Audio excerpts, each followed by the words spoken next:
Welcome to sigma career institute. मेरा नाम रमन झा है। मैं एमएससी मैथमेटिक्स हूँ। पिछले 26 साल से बच्चों के साथ मैं गुजार रहा हूँ और जो चीज मैंने बच्चों के साथ पीछे काम किया या जो मैं आज के डेट में काम कर रहा हूँ, तो देखता हूँ बच्चों को क्या है कि सारा सब्जेक्ट तो ठीक है सर, बट मैथमेटिक्स में कहीं कहीं देखता हूँ मैं बच्चों को कि साइंस में, यानी साइंस के अंदर में यदि बच्चों से पूछूं तो सर जिसका मैथ अच्छा होता है थोड़ा बहुत तो बोलता है केमिस्ट्री अच्छी नहीं है, केमिस्ट्री अच्छा है तो सर बायो छोड़ना पड़ेगा क्योंकि मैथ मेरा अच्छा हो रहा तो हम आगे इंजीनियरिंग करेंगे, आगे हमको मेडिकल नहीं करना है। किसी किसी बच्चों को देखते हैं कि नहीं सर बायोलॉजी अच्छा है, मैथ में तो कुछ अभी नहीं करता है। लेकिन भाई जो बायोलॉजी और मैथ आगे जाके ना अलग करेंगे या साथ रखेंगे, 10th लेवल तक में क्या होगा बाबू, 10th लेवल तक में आपको बायोलॉजी भी पढ़ना पड़ेगा और मैथ भी पढ़ना पड़ेगा।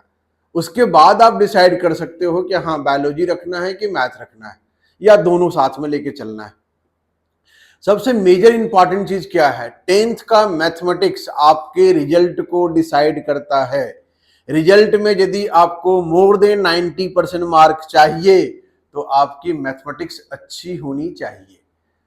तो हम लोग क्या कर रहे हैं, अब यहां पर हमने एक सेटअप स्टार्ट किया जहां पर कि हम ऑफलाइन भी और ऑनलाइन भी दोनों मोड में आपके पास अवेलेबल होंगे, जहां पर आपको क्लासरूम का भी मजा आएगा और ऑनलाइन में भी क्लासरूम की तरह ही देखने को मिलेगा।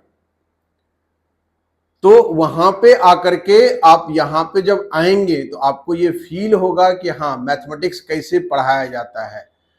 अब यहां क्या बोलते हैं, बिहार बोर्ड के अंदर में बिहार बोर्ड और सीबीएसई बोर्ड सिर्फ आपके एक माइंड सोच है, दोनों का सिलेबस लगभग एक है।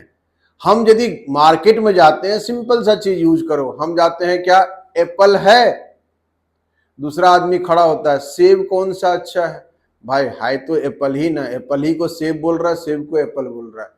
सो 10th लेवल में क्या होते हैं, हमारे यहाँ का जो बच्चे हैं, जो बिहार बोर्ड के जो बच्चे हमारे हैं, उनको ना थोड़ी अंग्रेजी उनकी तंग होती है। ये बात मुझे भी पता है और आपको भी पता है कि मेरी अंग्रेजी थोड़ी तंग है, इसलिए मैंने बिहार बोर्ड को अडॉप्ट किया है।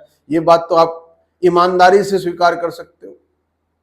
ठीक है, अब यहां पर एक चीज आ जाओ, देखो क्या बोलता है, बिहार बोर्ड का सिलेबस बहुत ज्यादा टफ नहीं है भाई, आसान है, बट उसको ना थोड़ा स्ट्रेटजी करके बनाना पड़ता है कि हाँ इस तरह से हम पढ़ेंगे तो मेरा मार्क्स आ जाएगा। हम पढ़ लिए सब कुछ, क्वेश्चन में एग्जाम में कुछ बन ही नहीं रहा तो कहां से बनेगा आपका। तो वो चीज को लेके चलेंगे क्योंकि आपका ऑब्जेक्टिव भी है और आपका सब्जेक्टिव भी है, तो दोनों सेक्शन लेके चलेंगे। ऑब्जेक्टिव में बनाना ना पड़े उसका भी मेथड सीखेंगे, डिस्क्रिप्टिव में बनाना पड़े तो किस क्वेश्चन का लेंथ कितने में बनाएं कि उसके मार्क के हिसाब से मेरा मार्क मिल जाए, ये सारा कुछ क्लास के अंदर में डिस्कस करते हुए चलेंगे। आपका जो भी पढ़ाया जाएगा उसका असाइनमेंट वो भी मिलेगा आपको, उसका टेस्ट वो भी होगा आपको, उसका कॉपी चेक वो भी करके देंगे और आपको बताएंगे कि कहां पर आपने गलती किया, कहां पर आप सुधार कर सकते हो, इस स्टेप को आप आगे बढ़ाओगे। इतना मार्क्स का क्वेश्चन है, हम 5 मार्क का क्वेश्चन है तो हम एक लाइन में नहीं खत्म कर सकते हैं, जबकि वो क्वेश्चन एक लाइन में खत्म करने के लिए ऑब्जेक्टिव में आएगा तो खत्म करवा सकते हैं उसको। ठीक है, अब देखिए क्या क्या चीज करना है 10th क्लास के अंदर में, क्या क्या पढ़ना हम लोग को मैथमेटिक्स में बेस्ड ऑन एनसीईआरटी। ठीक है, अब एनसीईआरटी को पहला प्रायोरिटी में रखो क्योंकि दोनों जगह चलते हैं वही, आपका जो हिंदी चलेगा सीबीएसई वाले का अंग्रेजी चलता है भाई। हाँ, अब ये चीज बोलेंगे कि आपका जो हिंदी मीडियम है कंप्लीट हिंदी मीडियम में पढ़ाएंगे आपको। हो सकता है कि आपका जो अपनी मातृभाषा होगी, कोई मगही बोलते होंगे, कोई आपका मैथिली बोलते होंगे, हो सकता है उस टोन में भी आपको मैं मिल जाऊं। तो आपकी अपनी भाषा में मैथमेटिक्स को कैसे पढ़ा जाएगा, और जो सीबीएसई बोर्ड वाले हैं उनको अपनी भाषा में, क्योंकि उनको भी हिंदी समझ में आती है, उनको अंग्रेजी समझ में आती है, टर्म उनके अंग्रेजी होंगे, समझाने का तरीका तो हिंदी ही होगा। आपकी तो हिंदी है तो आपका हो सकता है कुछ वर्ड में अंग्रेजी में बोल दूं, ऐसा नहीं है कि अंग्रेजी से कंप्लीटली मेरी दुश्मनी है, ऐसा भी नहीं है। ठीक है, अब जैसे मान के चलो मैं पढ़ता हूं रियल नंबर, जिसको हिंदी में क्या पढ़ेंगे, वास्तविक संख्या। अब यहां क्वेश्चन क्या बोलता है, √2 prove that √2 is irrational number, ये पूछा जाता है और हर बोर्ड के एग्जामिनेशन में, चाहे वो बिहार बोर्ड हो सीबीएसई बोर्ड, दोनों जगह मिलेगा, मिलता है वहां। अब वहां पे क्या बोलता है कैसे, तो रेशनल नंबर या वास्तविक संख्या को कैसे डिनोट करते हैं वो चीज सिखाएंगे। उसका एक पैटर्न फिक्स है, उसको आप दिमाग में बैठा लो, छाप आपके दिमाग में छप जाएगा, एग्जाम में जाकर के हूबहू बहू लिख दो, सेम मार्क मिलता है भाई। ठीक है, उसके बाद क्या आता है, पॉलिनोमियल, बहुपद बोलते हैं। यहां पर क्या डिवाइड वगैरह सिखा जाता है अलजेब्रा का। पॉलिनोमियल क्या होता है, मोनोमियल होता है, बाइनोमियल होता है, ट्राइनोमियल होता है, और यदि पावर ज्यादा हो जाए तो बोलता है उसको पॉलिनोमियल बोलते थे। इसको बहुपद, ज्यादा जब पद हो यानी ज्यादा यदि पावर हो जाए तो उसको बोलते हैं पॉलिनोमियल। उससे क्वेश्चंस आते हैं, और उसका भी ऑब्जेक्टिव में क्या बोलते हैं, वैल्यू पुट करके निकाल लो। रिमाइंडर थ्योरम पढ़ा जाता है अलजेब्रा का यहाँ पे। फिर हम लोग आते हैं लीनियर इक्वेशन में, यानी कि दो चर वाले रेखीय समीकरण। जैसे हम लोग क्या बोलता है यहाँ पर x प्लस वाई डाल दिया, x प्लस वाई डाल दिया, ये इक्वल टू 5 है। अब यहाँ क्या बोलेगा, ग्राफ खींचो। तो ग्राफ खींचो तो कैसे खींचो, तो ग्राफ में दो एक्सिस देखे होंगे, दो एक्सिस होता है ग्राफ के अंदर में, ऐसा होता है, इसको बोलते हैं y, इसको बोलते हैं x। अब x और y का वैल्यू आ जाएगा तो हम खींच सकते हैं। यदि x को 0 बनाएंगे तो y 5 हो जाएगा। तो हम लोग क्या करेंगे, तीन वैल्यू निकालते हैं, यहाँ पे तीन वैल्यू निकालते हैं, उसके बाद ग्राफ खींच लेते हैं। और ग्राफ जब रेखीय समीकरण का ग्राफ आता है ना, वो स्ट्रेट लाइन आता है, टेढ़ा मेढ़ा हुआ मतलब आपका गलती हो जाता है। ठीक है, फिर आता है आपका द्विघात समीकरण, क्वाड्रेटिक इक्वेशन। यहां पे अच्छे अच्छे क्वेश्चन मिलते हैं। क्यों, तो ये चैप्टर यदि आपने 11वां में मैथमेटिक्स दिमाग में रख के चले हैं तो ये चैप्टर को अच्छा से पढ़ना पड़ेगा भाई। X square plus B X plus C, इसका स्ट्रक्चर आपको यदि अपने से पढ़ रहे होंगे आप तो ये स्ट्रक्चर आपको मिलेगा, इक्वल टू 0 होता है। डिस्क्रिमिनेंट यहां देखा जाता है आपका। ठीक है, फिर आते हैं क्या, समानांतर श्रेणी। समांतर श्रेणी क्या होता है, अर्थमेटिक प्रोग्रेशन। अब जैसे मान के चलिए सिंपल सा, मैं यदि आपको बोलूं कि ये है 2 4 6 8, ये कौन सा सीरीज है, तो आप क्या बोलेंगे, सर ये तो इवन नंबर है। लेकिन हम क्या बोलेंगे कि इसके बीच का टर्म का डिफरेंस जो है ना इक्वल है। यदि दो टर्म के बीच का डिफरेंस इक्वल हो क्या कहलाता है, अर्थमेटिक प्रोग्रेशन, यानी कि समांतर श्रेणी कहलाता है। इसमें एंड समांतर श्रेणी का सम निकालने के लिए यानी योगफल निकालने के लिए आएगा, न कितना टर्म है उसके साथ में कितने पद होते हैं वो निकालने के लिए आएगा, ये 18वां पद कौन सा होगा श्रेणी में वो निकालने के लिए आएगा। उसके फॉर्मूला है, उसके कॉन्सेप्ट है, उसको यूज करेंगे, आपका आसानी से बनता है एकदम कंप्लीटली। यदि बिहार बोर्ड में आप टारगेट कर रहे हो तो आपकी अपनी भाषा में पढ़ाई होगी, इसको आप ध्यान से निकाल देना कि नहीं सर तो अंग्रेजी बोलेंगे, सर अंग्रेजी बोलेंगे लेकिन आपको हिंदी में समझ में आएगा वो।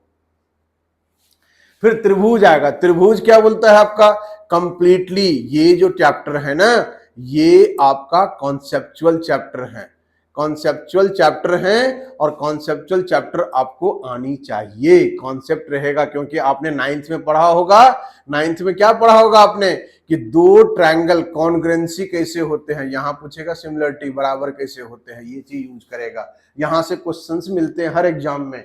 फिर आएगा क्या, निर्देशांक ज्यामिति, ये इंट्रोडक्शन है 11th का, इस साल में 11th का इंट्रोडक्शन है 10th के अंदर में, ये कि आपको 2 पॉइंट देगा, उसके बीच का दूरी निकालने के लिए देगा, उसके अवेशिका किसको बोलते हैं, तो ये सब चीज को यूज करता है। सिर्फ इंट्रोडक्शन है, यहां से 2-3 मार्क का क्वेश्चन मिलता है, ज्यादा नहीं मिलेगा आपको। त्रिकोणमिति, अब यहां त्रिकोणमिति सबसे ज्यादा डर बच्चे को कहां, सर साइन थीटा ई क्या होता है, कॉस थीटा ई क्या होता है। अरे भाई यही तो है, यदि आप इंजीनियरिंग करने जाएंगे तो यही sine theta cos theta tan theta आपको पहुंचाएगा वहां तक। ठीक है, तो ट्रिकोनमेट्री में वही साइन थीटा जो सुनते होंगे ना किसी से, वही सब चीज मिलता है ट्रिकोनमेट्री में। तो ट्रिकोनमेट्री में क्या बोलता है, साइन 30 डिग्री कितना होगा, 45 डिग्री कितना होगा, वो सब का वैल्यू निकालने के लिए यूज करता है, जो एकदम कंप्लीटली आसान तरीकों से बताया जाता है। कोई रट्टामल नहीं है भाई, मैथमेटिक्स समझने का चीज है। फिर उसी का एप्लीकेशन है, एप्लीकेशन मतलब कुछ यूज होता है। यूज क्या, जैसे मान के चलो सिंपल सा, हमने एक से ये पेड़ है, ये मान के चलो कि आंधी आई और ये पेड़ यहां से टूट करके यहां गिर गया, यहां गिर गया। अब यहां गिरा तो इसका एंगल हो गया 30 डिग्री। पेड़ पहले था 10 मीटर का, गिर गया यहां से, और जो गिरा ना वो गिर गया आपको 4 मीटर पे गिर गया। तो बोलता है ये जो टूटा हुआ भागा उसका लंबाई पूछेगा, तो कैसे निकालोगे आप। तो आपने पढ़ा होगा क्या, पाइथागोरस कहीं पढ़ा होगा ना, तो पूरा त्रिकोणमिति भाई पाइथागोरस मतलब क्या, राइट एंगल ट्रायंगल पे काम करता है, दूसरा ट्रायंगल नहीं पढ़ना पड़ेगा, ठीक है। फिर आते हैं क्या, वृत्त। वृत्त भी आपका कंप्लीटली प्रूव दैट है, ज्योमेट्री है, यानी ज्यामिति बोलते हैं इसको हम लोग। वो भी पूरा का पूरा आपका क्या बोलता है कि सिंपल सा सिर्फ प्रूव करने के लिए आएगा, क्वेश्चन कम मिलेंगे, प्रूव दैट ज्यादा मिलेंगे, सत्यापित ज्यादा करो आप।